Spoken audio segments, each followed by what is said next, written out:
Hello dear friends, welcome to taste the different channel. இன்றைக்கி வந்து பார்த்திங்கன்னா அட்டகாசமாக ஒரு முட்டைகோஸ் பொரியல் தான் பார்க்க போகிறோம். ஸோ அது வந்து எப்படி நான் செய்ய போகிறேன்னு பார்த்தீங்கன்னா, பொரியல் பொடி இப்போ ரீசெண்டாக வந்து ரொம்ப ஃபேமஸ் ஆகிட்டுருக்கு. ஸோ அந்த பொரியல் பொடி நம்ம கொஞ்சமாக செஞ்சு இந்த முட்டைகோஸ் பொரியல் கூட நான் வந்து செஞ்சு காமிக்க போகிறேன். ஸோ ரொம்பவும் சுவையாக இந்த வீடியோ இருக்க போது. கண்டிப்பாக நீங்கள் ஒரு சப்ஸ்கிரைப் கொடுத்துட்டு வீடியோவை பாருங்கள். ஸோ இப்போ வந்து பார்த்திங்கன்னா நம்ம ஒரு பேன் எடுத்துக்கலாம். நான் ஒரு மீடியம் சைஸ் முட்டைகோஸ் அளவு தான் இன்றைக்கி செஞ்சு காமிக்க போகிறேன். ஸோ அந்த சைஸ்க்கே நம்ம வந்து பேன் முன்னாடியே எடுத்துக்கலாம். ஸோ இப்போ வந்து ஃபஸ்ட்டு நம்ம பொரியல் பொடி ரெடி பண்ணிடலாம். இந்த பொரியல் பொடி வந்து பார்த்திங்கன்னா 2 பொரியல் செய்கிறது அளவுக்கு நான் பண்ணியிருக்கேன். பாதி நம்ம யூஸ் பண்ணிட்டு பாதி வந்து நம்ம ஸ்டோரேஜ்க்காக யூஸ் பண்ணுறோம். இதே நீங்கள் இந்த முட்டைகோஸ் பொரியலுக்கு மட்டும் வேணும்னு நினச்சிங்கன்னா நான் சொல்கிற அளவுகளில் எல்லாமே பாதி அளவு மட்டும் நீங்கள் செஞ்சு எடுத்துக்கோங்க. ஸோ அண்ட் இப்போ வந்து 2 டீஸ்பூன் எண்ணெய் போட்டுக்கலாம். எண்ணெய் நல்லா சூடான பிறகு 2 டேபிள் ஸ்பூன் முழு உளுத்தம்பருப்பு, வெள்ளை உளுத்தம்பருப்பு அது போட்டுட்டு 2 டேபிள் ஸ்பூன் கடலைப்பருப்பு அதையும் போட்டுட்டு நல்லா கொஞ்சம் பொன்னிறமாக வறுத்து எடுத்துக்கலாம். கொஞ்சம் பொன்னிறமாக வறுப்பட்ட பிறகு ஃப்ளேமை கம்ப்ளீட்டாக லோ பண்ணிவிட்டு 1 டீஸ்பூன் சீரகம், 1/2 டீஸ்பூன் மிளகு சேர்த்துக்கலாம். இது கூட வந்து பார்த்திங்கன்னா 1 டீஸ்பூன் தனியா அதையும் வந்து சேர்த்துக்கலாம். தனியா அதாவது மல்லி இருக்கும் இல்லையா, ஸோ அதையும் சேர்த்துக்கலாம், வரமல்லி. ஸோ அதுக்கப்புறம் வந்து 6 சிகப்பு மிளகாய், நீட்டு மிளகாய் அதையும் வந்து சேர்த்துக்கிறேன். இது கூட வந்து பார்த்திங்கன்னா நம்ம வந்து பெருங்காயம் சேர்க்கணும். அதுக்கு முன்னாடி இதெல்லாம் வந்து கொஞ்சம் லைட்டாக பொரியிற அளவுக்கு நம்ம வந்து இப்போ வறுத்து எடுத்துக்கணும். ஸோ அதுக்கப்புறம் வந்து பார்த்திங்கன்னா பெருங்காயத்தூள் வந்து 2 பிஞ்ச் அளவு நம்ம வந்து பெருங்காயத்தூள் இதுலேயே வந்து போட்டுக்கலாம். அதையும் சேர்த்துட்டு நம்ம ஒரு நிமிஷம் லைட்டாக பரட்டிட்டு அப்புறம் வந்து ஆஃப் பண்ணிட வேண்டியதாக. ஆஃப் பண்ணி இதை கம்ப்ளீட்டாக ஆற வச்சுக்கலாம்.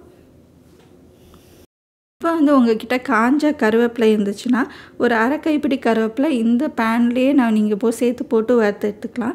நான் வந்து கருவேப்பிலை வந்து ஃப்ரெஷ் கருவேப்பிலை வச்சுருக்கிறதுனால அது வந்து நல்லா கழுவி வச்சுருக்கேன்.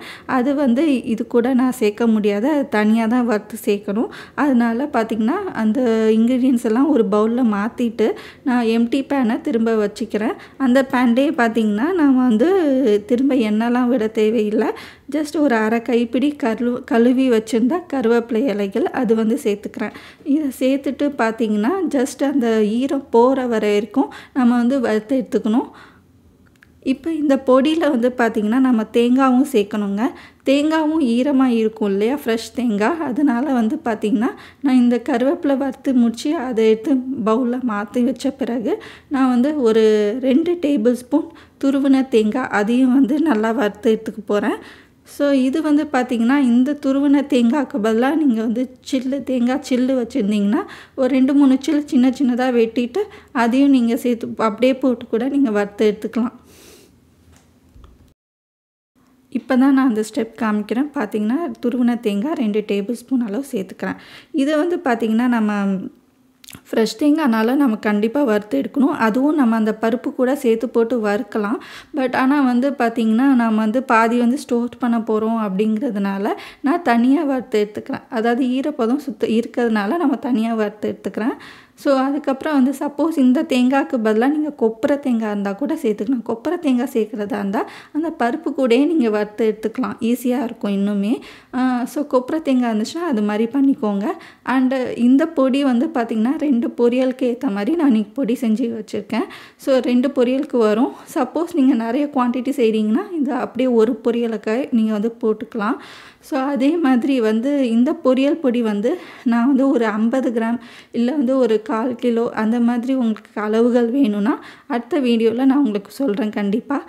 இது வந்து பார்த்திங்கன்னா எல்லா காய்க்கும் நீங்கள் இந்த பொரியல் பொடி போட்டு பண்ணலாங்க. கத்திரிக்காய், கேரட், பீன்ஸு, பீர்க்கங்காய், பொடலங்காய், அப்புறம் வந்து கொத்தவரங்காய், அதுக்கப்புறம் வந்து பார்த்திங்கன்னா வாழைக்காய், உருளைக்கிழங்கு எல்லாத்துக்குமே இந்த பொரியல் பொடி போட்டு பண்ணிங்கன்னா ரொம்பவே சுவையாக சூப்பராக இருக்கும். அண்ட் இது வந்து சின்ன குவான்டிட்டியில் பண்ணுறதுனால நம்ம எண்ணெயும் தேங்காயும் சேர்த்து போட்டு பண்ணுறோம். சப்போஸ் நீங்கள் ஒரு 1/2 கிலோ வந்து அரைச்சி வைக்கணும் அப்படிங்கிறப்போ அதோட மெத்தடே டிஃப்ரெண்ட்டாக இருக்கும். அது நான் உங்களுக்கு இன்னொரு வீடியோவில் சொல்கிறேன். இப்போ தேங்காயும் நான் நல்லா வறுத்து எடுத்துட்டு நல்லா ஆற வச்சின பிறகு இந்த மாதிரி மிக்ஸி ஜாரில் போட்டுட்டு ஒரு 3/4 பதத்தளவு கொரன்னு அரைச்சி எடுத்துக்கணும். ஸோ நல்லா தொறந்து பார்த்தாலே நல்லா வாசம் தூக்குதுங்க. அவ்வளோ சூப்பரா வந்து ஸ்மெல் வந்து அவ்வளோ சூப்பரா இருக்கு. இதோட சுவையும் சூப்பரா இருக்கும். சில பேர் இதிலேயே உப்பையும் சேர்த்துருவாங்க. நான் வந்து பார்த்திங்கன்னா, பொரியல் பொடி பொரியல்ல சேர்க்கும்போது லைட்டாக கொஞ்சம் உப்பு சேர்த்துக்குவேன். ஸோ இப்போ வாங்க நம்ம முட்டைகோஸ் பொரியல், இந்த பொரியல் பொடி வச்சு எப்படி பண்ணலாங்கிறத பார்க்கலாம். ஸோ இப்போ அதே பேனை வந்து நான் எடுத்திருக்கேன். அதே ஒரு மீடியம் சைஸ் முட்டைகோஸ் வந்து பக்கத்துலேயே வந்து கொஞ்சம் ஸ்கொயராக அரைஞ்சி வச்சுருக்கேன். நீங்கள் வேணால் நீட்டமாகவும் அரைஞ்சி வச்சுக்கலாம். அது உங்களோட சாய்ஸ் தான். ஸோ இப்போ வந்து நான் வந்து இதுக்கு ஒரு 2 டேபிள் ஸ்பூன் எண்ணெய் விட்டுருக்கேன். எண்ணெய் வந்து நல்லா காஞ்ச பிறகு 1 டீஸ்பூன் கடுகு, 1 டீஸ்பூன் உடைச்ச உளுந்தம்பருப்பு, அதுக்கப்புறம் பார்த்திங்கன்னா 2 சிகப்பு மிளகாய். நம்ம ஏற்கனவே பொரியல் பொடியில் காரம் சேர்த்துருக்கோம். ஸோ இதில் வந்து நான் ஆப்ஷனலாக தான் சொல்லுவேன். 2 ரெட் சில்லிஸ் வேணும்னா சேர்த்துக்கோங்க, இல்லைனா அவாய்ட் பண்ணிக்கலாம். ஏன்னா வந்து நீங்கள் பொரியல் பொடி நிறையா போட்டிங்கன்னா உங்களுக்கு அதுலேயே வந்து காரம் வந்து கரெக்டாக வந்துடும். பட் இது சேர்க்குறதுனால ஒரு ஃப்ளேவர் கொடுக்குங்கிறதுனால நான் 2 சிகப்பு மிளகாய் இதில் வந்து பிச்சு சேர்த்துக்கிறேன்.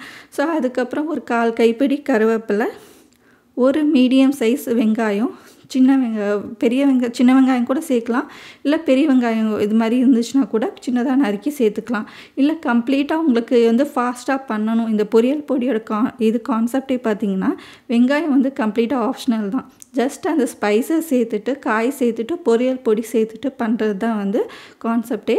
பட் ஆனால் சில காய்கறிக்கு வெங்காயம் சேர்த்தா நல்லாயிருக்குங்கிறதுனால நான் இந்த முட்டைகோஸ் பொரியலுக்கு நான் வெங்காயம் சேர்த்துக்கிறேன். அது உங்களோட சாய்ஸ் தான், அதுவும் கம்ப்ளீட்டாக ஆப்ஷனல் தான். ஸோ இப்போ வெங்காயம் சேர்த்துட்டு நல்லா கண்ணாடி பதம் வர வரைக்கும் நம்ம வந்து வறுத்து எடுத்துக்கணும். அதுக்கப்புறம் வந்து பார்த்திங்கன்னா நம்ம அரிஞ்சு வச்சுருந்த முட்டைகோஸை சேர்த்துக்கலாம். முட்டைகோஸ்க்கு சேர்த்த கையோட நம்ம வந்து 1/2 டீஸ்பூன் உப்பு அதையும் சேர்த்துட்டு மெல்ல வந்து நம்ம பரட்டி விட்டுக்கலாம். ஸோ இப்போ வந்து பார்த்திங்கன்னா நான் பொரியல் பொடியில் உப்பு கிடையாது. பட் ஆனால் வந்து இந்த 1/2 டீஸ்பூன் உப்பு வந்து முட்டைகோஸ்க்கு மட்டும்தான் நான் சேர்க்குறேன். கடைசி நம்ம பொரியல் பொடி சேர்க்கும்போது ஒரு 1/2 டீஸ்பூன் உப்பு இன்னுமே வந்து நம்ம சேர்த்துப்போம். ஸோ இப்போ இதை மட்டும் சேர்த்துட்டு பார்த்திங்கன்னா நல்லா வந்து பரட்டி விடணும். இது வந்து நீங்கள் மூடி போட்டு குக் பண்ணாதீங்க முட்டைகோஸ்க்கு எப்பொழுதுமே. ஏன்னா வந்து அது மூடி போட்டு குக் பண்ணிங்கன்னா ஒரு மாதிரி சாகி ஆகிடும். இதே நம்ம ஓப்பன் குக்கிங்கில் பண்ணோன்னா அதோட கிறிஸ்பினஸ் அப்படியே இருக்கும், அது சாப்பிட்றதுக்கும் நல்லா இருக்கும். ஸோ இப்போ ஒரு முட்டைகோஸ் வந்து ஒரு 10 நிமிஷமாக நான் அப்படியே வதக்கி விட்டேங்க. ஒரு 5-10 நிமிஷத்துலேயே இது வந்து வெந்து வந்துடும். அதனால் பார்த்திங்கன்னா மூடி போட்டு குக் பண்ணணுன்னு அவசியமே கிடையாது. ஸோ இப்போ வந்து பார்த்திங்கன்னா நம்ம முட்டைகோஸ் வந்து ஒரு 3/4 பதத்துக்கு அளவுக்கு நம்ம வந்து வேக வச்சு வதக்கி எடுத்துக்கணும். ஸோ அதுக்கப்புறம் நான் ஒரு 1/2 டீஸ்பூன் மஞ்சத்தூள் சேர்த்துக்கிறேன். மஞ்சத்தூளும் கம்ப்ளீட்டாக ஆப்ஷனல் தான். உங்களுக்கு டேரெக்டாக பொரியல் பொடியிலே மட்டுமே போட்டு பண்ணணும்னு இருந்திங்கன்னா அதுவே பண்ணிக்கோங்க. இது வந்து ஒரு கலர் அண்ட் ஃப்ளேவர் கொடுக்குங்கிறதுனால நான் மஞ்சத்தூளும் ஆப்ஷனல் தான் சேர்த்துக்கிறேன்.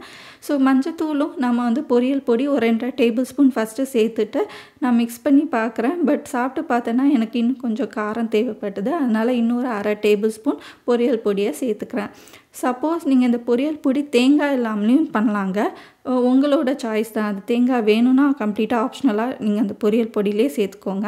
சப்போஸ் தேங்காய் சேர்க்க மறந்துட்டீங்க அப்படின்னு நினச்சிங்கன்னா பொரியல் பொடியை சேர்த்துட்டு ஃப்ரெஷ் துருவின தேங்காய் கூட நீங்கள் வந்து 2 டேபிள் ஸ்பூன் அப்படியே பொரியலில் சேர்த்துக்கலாம். ஸோ அது வந்து உங்கள் சாய்ஸ் தான். பட் பொரியல் பொடியிலே நம்ம வறுத்து வச்சுருக்கிறதுனால தேங்காவை நான் அப்படியே பொரியல் பொடி மட்டும் சேர்த்துக்கிறேன். ஸோ டோட்டலி 3 டேபிள் ஸ்பூன் பொரியல் பொடி சேர்த்துருக்கேன். பாக்கி இருக்க பொரியல் பொடியை நான் இது மாதிரி ஏர்டைட் கண்டெய்னரில் பாக்ஸில் நான் போட்டுட்டு ஒரு வாரத்துக்குள்ளே நம்ம வந்து அது யூஸ் பண்ணிடணும். ஸோ அது வந்து நம்ம ஃப்ரிட்ஜில் வச்சுக்கலாம். ஸோ இப்போ வந்து பார்த்திங்கன்னா இந்த பொரியல் பொடி சேர்த்த கையோட நான் 1/2 டீஸ்பூன் உப்பையும் சேர்த்துட்டு ஒரு 10 நிமிஷம் வதக்கி விட்டிங்கன்னா சூப்பராக நம்மளோட முட்டைகோஸ் பொரியல் ரெடி ஆகிடுங்க. இது வந்து நம்ம ஏற்கனவே நீங்கள் பொரியல் பொடி செஞ்சு வச்சிட்டிங்கன்னா இப்போ இந்த வாரத்துக்கு தேவையான பொரியல் பொடியும் நீங்கள் ஃப்ரெஷ்ஷாக அப்பப்போ செஞ்சு வச்சுக்கலாம். ஸோ அது மாதிரி செஞ்சு வச்சிட்டிங்கனாலும் உங்களுக்கு எல்லா பொரியலுக்குமே டக்குன்னு நீங்கள் போட்டு பண்ணி எடுத்துக்கலாம். ஸோ இப்போ வந்து பார்த்திங்கன்னா நான் ஏற்கனவே இந்த பீர்க்கங்காய் துவையல் எல்லாம் போட்டிருக்கேன். ஸோ அது கூட தான் இன்றைக்கி இந்த முட்டைகோஸ் பொரியல் பண்ணியிருக்கேன். ஸோ இப்போ வந்து பார்த்திங்கன்னா நான் அதோட டேஸ்டிங் செஷன் தாங்க காமிச்சிட்ருக்கேன்.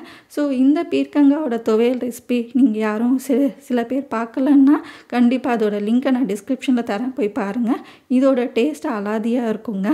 அண்ட் முட்டைகோஸ் பொரியலும் சூப்பராக இருந்துச்சு. இதோட காம்பினேஷன் கூட கண்டிப்பாக நீங்கள் வீட்டில் ட்ரை பண்ணிட்டு கமெண்ட் பண்ணுங்கள், ஷேர் பண்ணுங்கள், சப்ஸ்கிரைப் பண்ணுங்கள். தேங்க்யூ. பை.